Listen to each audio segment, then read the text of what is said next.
And we're live from May Gray, South Central Los Angeles, California. I am Mark Hess, and I am a codependent narcissist. Today, I really want to talk about acceptance as a concept. Acceptance of what is, truly what is, without trying to control, without putting any mental energy into it, just kind of accepting what is. It is what it is. And kind of surrendering to that acceptance is a pretty powerful idea and concept. It's really a way of letting go, really a way of being in the present moment.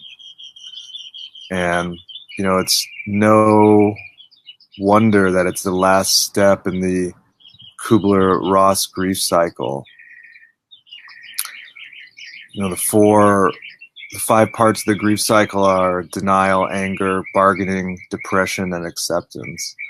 When you're in those first 4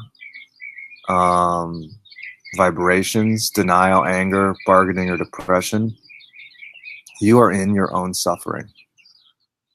You are in this spiral or loop of suffering, and you are going around and around and around and around and around and around and around and around in your own suffering. This could take motherfucking years. This could take the rest of your life. You've never gotten out of it. You're continually in your own suffering, and you don't even know what's up. Until you get to accepting it is what it is, dude, that's a powerful spell you cast on yourself. Because then you can move on.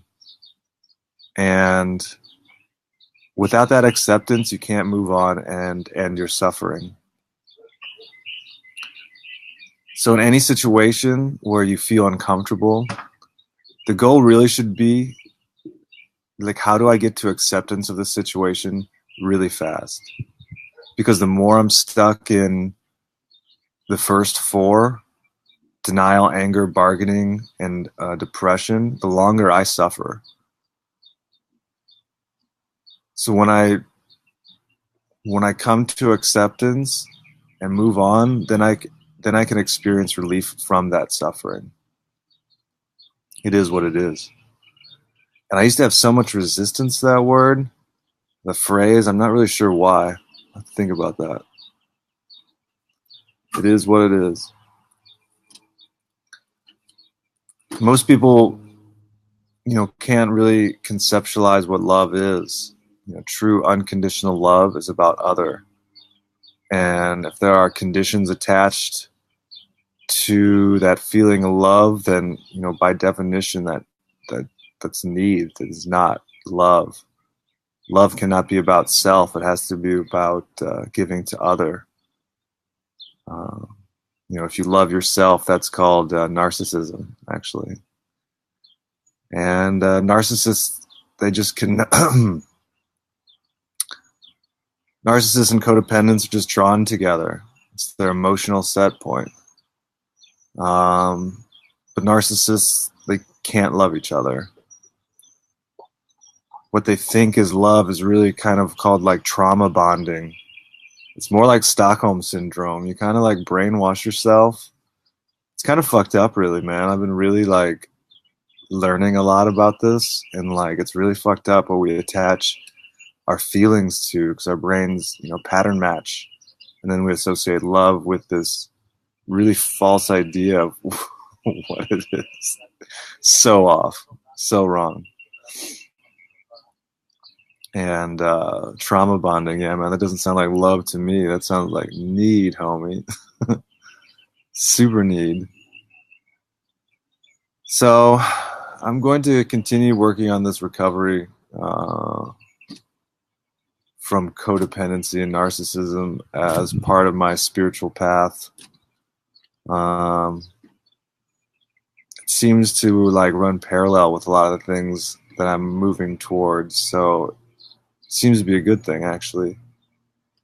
I've been going to a lot of Codependency Anonymous meetings because, why not? Yeah. Nobody judges you there, man. Everyone's just like you, has the same experiences. You can see yourself in a lot of people. And, the real healing is you can freely share whatever the fuck you want. And, in that sharing is where a lot of the real healing comes.